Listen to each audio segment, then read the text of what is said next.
I'm Jack Kennedy, and we're here to bring you the latest in MMA.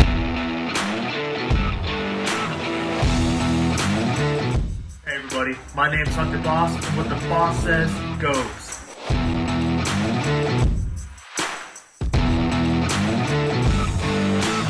What is up, everyone? My name is Keelan McNamara, and you already know what time it is.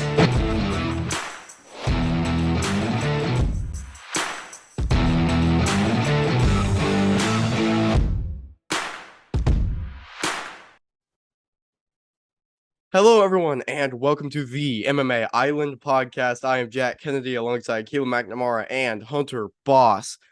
Well, guys, we have a very fun episode coming up. Lots of news to talk to. UFC signed a 17-year-old. Chandler Poirier are beefing. A lot of stuff going on. But we decided to mix things up a little bit. Actually, we didn't decide. I decided because this new segment that we're about to start here, Hunter and Keelan have no idea what's even happening right now. So, guys, let me introduce to you the Wheel of Trivia. And this is MMA trivia.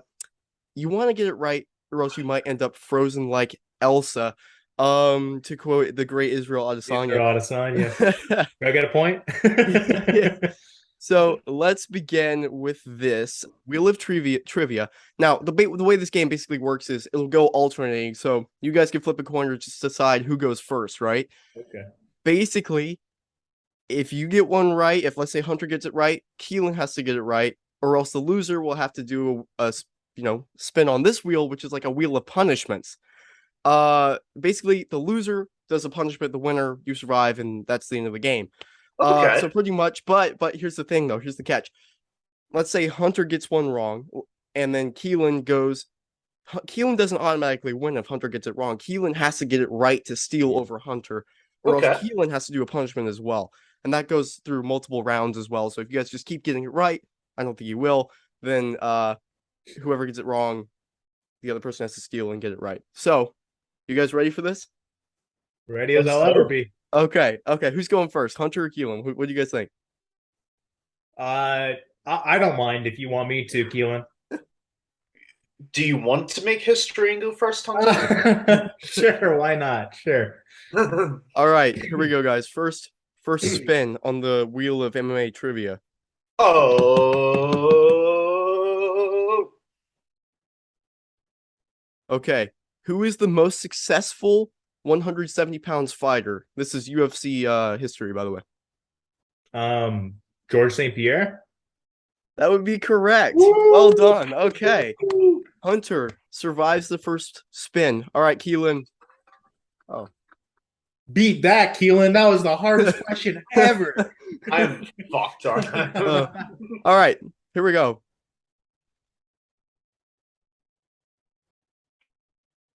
Oh. Name two people who have beat Amanda Nunes. Ooh. Oh, you horrible kid. So I couldn't do that one. I know one of them, and I'm gonna struggle to name the second. Wait, hang on. Actually, Valentina Shevchenko and Juliana Pena. Did Shevchenko beat her? Shevchenko never beat Amanda Nunes. Juliana Pena is correct. I believe Kat Zingano beat Amanda Nunes back in the day. All right, I'd like to steal. Yeah, I think you're right. I think it was Kat Zingano. God, that was a tough first one. Well, Hunter, congratulations. You have won the first Wheel of Trivia game. Keelan, are you ready to see what your punishment is? I'm ready, Jack. Punish me. Here we go.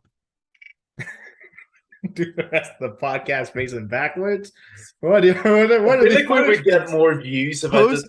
Post a picture of Rakic on your personal IG story. For fuck's sake.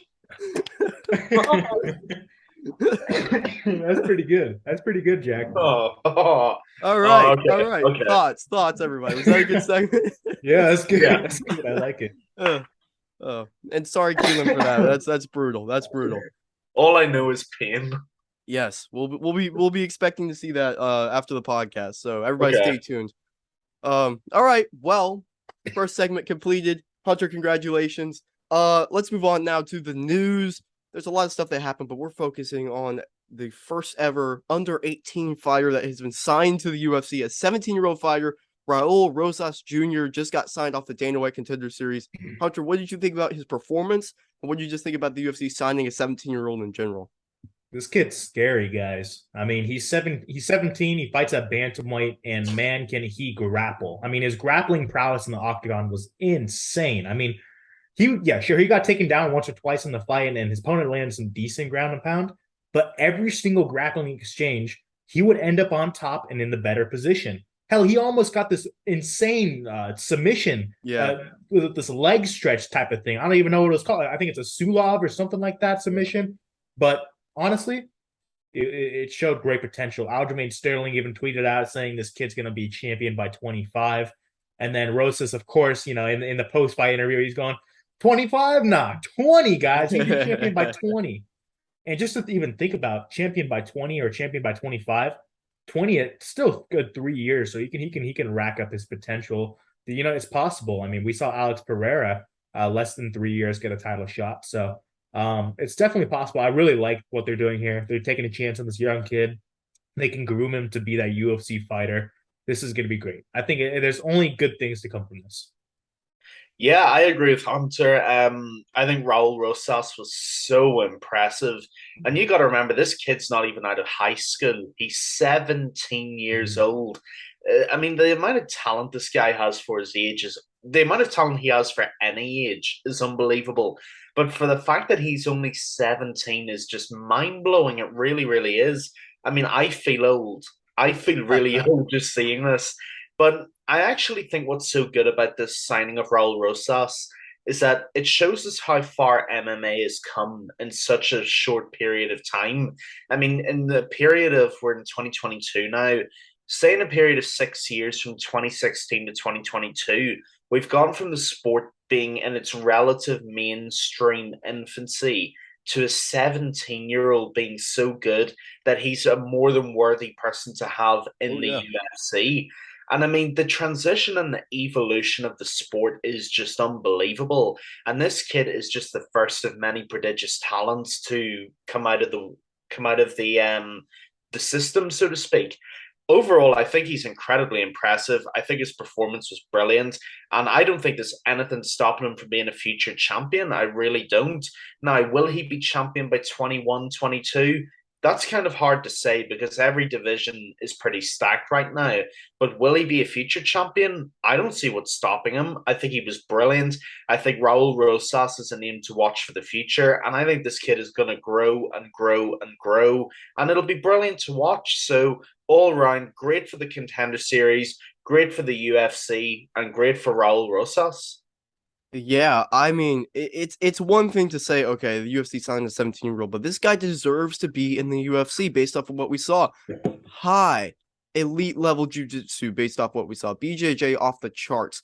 The coolest thing for me watching this fight, my favorite moment, and what just shows what he brings to the UFC that's different, that's energetic, that's fresh, right? As a 17-year-old even, was the fake flying knee to a takedown. That was just so high level. It was great.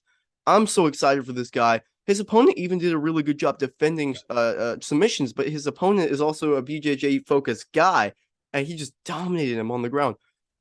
He's obviously a little green in the stand up. He needs to work on his fundamentals a little bit, but he's got flashy kicks. He's got flashy stuff. He's gonna be he's gonna be a real threat, and he's got so much room to grow. He's only 17, and he's got so much more potential too. Because now, this young, he's in the best of the best as far as people, organizations, and divisions really in the UFC. He has all the potential in the world. He can grow so much so quickly. This guy's going to be dangerous. I really think we're going to see him ranked pretty soon because he's got so much room to grow and learn in the UFC and just develop. So I'm excited. This guy looks good. This guy looks good. And you got to think as well, guys, this kid is not going to hit his physical or athletic peak for about 10, 15 years. I mean, how often do you get to say that? There are very few talents in any sport who are such raw talents at such a young age who don't actually peak for such a long period of time. So realistically, the sort of boundaries of ability and improvement for this kid are literally limitless. There are no limits to how good Raul Rosas could be and probably will be. All around, I am incredibly excited because we've never seen a kid this young be thrust into the spotlight this quickly. I am very excited to see what he does. Yeah, no, me too. He's got so much potential, and we'll see what's next for him. But obviously, great performance on the Dana White Contender Series. So, guys, speaking of great fights, we're gonna move on to the best of the best here for the podcast. Michael Chandler, Dustin Poirier, it's been booked. We already know that, but they've been going back and forth a little bit. And especially on the DC and RC show. Just what do you think about that matchup? What do you think about them going back and forth? Just Poirier Chandler. We just want to talk about a little bit. Hunter, what do you think? Yeah, I think it's smart. And, they're at the end of the day, they're trying to sell their Yeah, pay-per-view more. And in all reality, they're the third fight down from the main event. So they're not the main event. Alex Pereira versus Israel Adesanya is, and then they're not the co-main event. It's Esparza versus Yan. We got them as the co-main event. When is the last time you've seen Dustin Poirier that far down on a card? For me, it's been yeah, years upon years with this. But still, I think it's very smart for them to have this beef because they're gonna generate more conversation around this fight. Because if we're being honest, that card's conversation has been centered around Israel Adesanya and Alex Pereira. They have the true, crazy story that lines up. It's like the stars aligning and that yeah. shit. Chandler versus Poirier, the story behind that is it's a good scrap. If we're being honest here, like they had some beef. They had a little bit of beef at like one live event, and then that's just blown up out of proportions now. But in all reality, I think it's a business decision. I think both men are smart enough to know that this is what they need to do to sell pay-per-views. I mean, hell, Dustin Poirier has been on that Conor McGregor tour for almost a year and a half now, so he knows what to do to sell. Chandler's smart too; he'll do what he needs to do to sell. I don't think the beef is by any means like real. I think it's like sure it's a little chippy back and forth, but we've seen 10 times worth in the UFC, and we've seen 10 times worth this month alone. So yeah, I like the fight. What do I think about the fight in general? I think it's obviously one of the best fights of the year. This has fight of the year written all over it. Dustin Poirier, I think, has a little bit of heavier hands, but doesn't mean he's as explosive because Michael Chandler really is good at exploding. I mean, he's in one place and then he's throwing 5 or 6 strikes in another place. It's Dustin Poirier. He's good, but he's consistently good throughout the round. Yeah. He has that consistency of volume that you'll see out of Dustin Poirier, and he has power behind his punches. But Michael Chandler has that flash KO type of style to him. I feel like. Either way, this fight's going to be amazing. I'm still leaning towards Dustin Poirier off of experience and the people he's fought in the past, but that doesn't mean Michael Chandler can't knock him out in the instant. So we're all in tune for a great fight night. Madison Square Garden. Stay prepared. Yeah, it's a very good fight, but to actually break it down, we really break it down into two areas, and those are the two areas Hunter's broken it down into. We break it down into the actual build up and then the fight itself. As for the build up, this fight is sold solely on the fact that it's a bloody brilliant fight. It's not a hard sell. It's not like being forced to watch, say, an Alexander Rakic fight. Just making a point there. This fight is sold easily on the merits of what it is. It's a great fight. There's no delusions or skullduggery with it. It's just a brilliant fight. Now, the casuals and all the other types of fans will be bought into that pretty easily because we know who Dustin Poirier is. We know who Michael Chandler is. Easy work. It literally writes itself. But Hunter makes an excellent point that I will expound on myself. You kind of have to create a narrative in order to truly sell a fight. I mean, the fight will be sold on a base level, but if you want people to be truly invested in it, there has to be some kind of story. It doesn't always have to be like a McGregor Nate Diaz where they're throwing bottles at each other. It doesn't have to be intense rivalry. It can be two paths eventually crossing. It can be two of the best stars from two different organizations meeting in the one, a bit like Adesanya and Pereira, which also has Hunter becoming the hunted storyline as well. With this, there is no real storyline. It's just two of the best lightweight fighters in the world fighting each other. They're both really nice guys who are very good at trash talking respectfully and who are just really good fighters. Now, I actually take a slightly different approach to this because I'm a big fan of authenticity, as you well know. I don't want them to go on to shows like DC and RC or ESPN or whatever platform it is I don't want them to go on and manufacture beef that isn't there. A, because fans can tell bullshit when they see it very, very easily. And B, we know they're authentic fighters. I don't want them to be fake pushing each other when I know that's not it.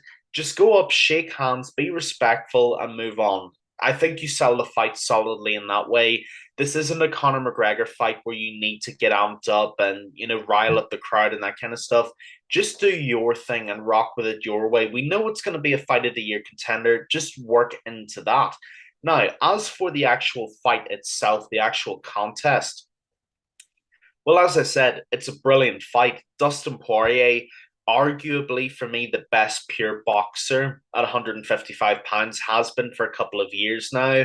Michael Chandler, one of the best wrestlers with hands of absolute stone. It's going to be a bit like the Justin Gaethje fight, but Dustin fights more technical. He is more of a sniper. He is more precise. That has benefits and drawbacks to Michael Chandler. On the one hand, Chandler's not going to get his leg chopped from underneath his body the way Gaethje did. But on the other hand, if he leaves himself open, he might get punched up worse than Gaethje did. Because, Poirier will surgically target him. And especially being a southpaw, Poirier presents a lot of problems as well. Chandler's going to have to rush in at a different angle to try and get to Dustin. And if he leaves his blind side open, Dustin will crack him with that left hook. And he has the power to put him down. How many times have we seen it? That being said, Chandler could out wrestle him. He could use the takedown to set up the overhand. All the different narratives that we know are there, and that's what makes it a great fight. I'm very, very much looking forward to it. Yeah, it's gonna be amazing, and I agree with everything you guys said. It was really well said. Um, I say I think I agree with what Keelan, like what you're talking about with like they could just be authentic because this fight sells itself, just like everybody was saying. Like you don't need to really do that. The storyline is going to be taken up no matter what because it's Izzy Pereira, right? No matter if that fight's good or bad, everyone's gonna be talking about that fight just because of Pereira is the boogeyman for the first time ever. Like you guys are saying, Israel Adesanya is no longer the top dog because he's lost to Pereira, and Pereira looks scary after that Strickland thing. So yeah, twice. So that's gonna take the storylines no matter what. That being said, the people's main event is still Poirier Chandler, right? These guys guaranteed to be good, right? Guaranteed this is gonna be a good fight, right? They always throw Poirier, most exciting guy you could watch. Chandler, most exciting guy you could watch. And Chandler's coming off one of the craziest knockouts you'll ever see. So these guys are going to put on a great performance. It's at MSG too, which is a whole nother level of excitement as well. So they're going to do a good job. I don't think the beef is I don't think it's necessary for them to sell the fight. But that being said, I also understand it. Like Hunter was saying, right? You want to get more eyes to your fight in particular and help sell the card as well. But I agree with everything. I just agree with everything that you were saying too, Keelan. Like, I don't think they even have to do that though. I think they could just literally be themselves, shake hands, go. I mean, when you had Gaethje Chandler, there was really no trash talk there, but they just went, shook hands, and went to fight. Same thing with Poirier Gaethje, and that was a fight night, obviously. But like, you just don't need to do it. But at the end of the day, I think once the weigh-ins are gonna be fun. Once the fight's done, they're gonna shake hands and probably get a beer together or whatever. But look, it makes for a fun fight week, though. I am so excited for this fight card. You guys said everything you need to say. I don't have too much to add on to it, but the fact that this fight is the third fight down is ridiculous. Two fights. The UFC is finally going back to stacked fight cards. We got 280 coming up very soon, and 281 back to back absolute banger cards. I'm so excited, guys, and we got a lot to look forward to in the future for sure. Oh yeah, and look, it's like we've just said already. This is not a fight where nobody knows who Dustin Poirier is and nobody knows who Michael Chandler is. Everybody knows who both these guys are. And like you said, Jack, you just made an excellent point. I'm really glad you said it actually. The narrative is taken up already. The main narrative is Alex Pereira, Israel Adesanya. Hunter becomes the hunted. Can Pereira do it three in a row in two different sports? Don't fight that narrative. Let that carry the card. If that gets the views, let it get the views. People are still going to watch you anyway. people are going to love this fight anyway because everybody knows who both these guys are. And the fact that they're only third from the top speaks to how brilliant of a card it is. So people are going to watch it more anyway, just on that alone. The fact is, both these guys, all they need to do is do what they always do: shake hands, show up, put on the gloves, and then go to war for however long it lasts. These guys are more than capable of being themselves and letting the fight carry itself, and then claim fight of the night bonuses, because that is what these guys always do. They always deliver. They always have delivered. They always will deliver. All around, just such a sick fight, and it'll carry itself. I really wouldn't worry about that. Yeah. As always, make sure to like and subscribe on YouTube. You can listen to us everywhere, literally everywhere, including iTunes and Spotify. Make sure to follow us on Instagram at mma.island.podcast and check out our website, mmaisland.net. Again, everyone, thank you so much for listening and watching on YouTube, and great podcast, guys. Thank you, guys. Thank you, everybody, for watching. If you hang around for the end, I will post this. Don't worry. So, ladies and gentlemen, very first edition of Wheel of Fortune MMA Island edition. I've taken my punishment. I've posted a picture of our Lord and Savior now, Alexander Rakic. As you can see, I hate myself. I've taken my punishment, and I look forward to the next episode when I will probably lose again. I will see you out there on the next time. Well done, Keelan. Well done.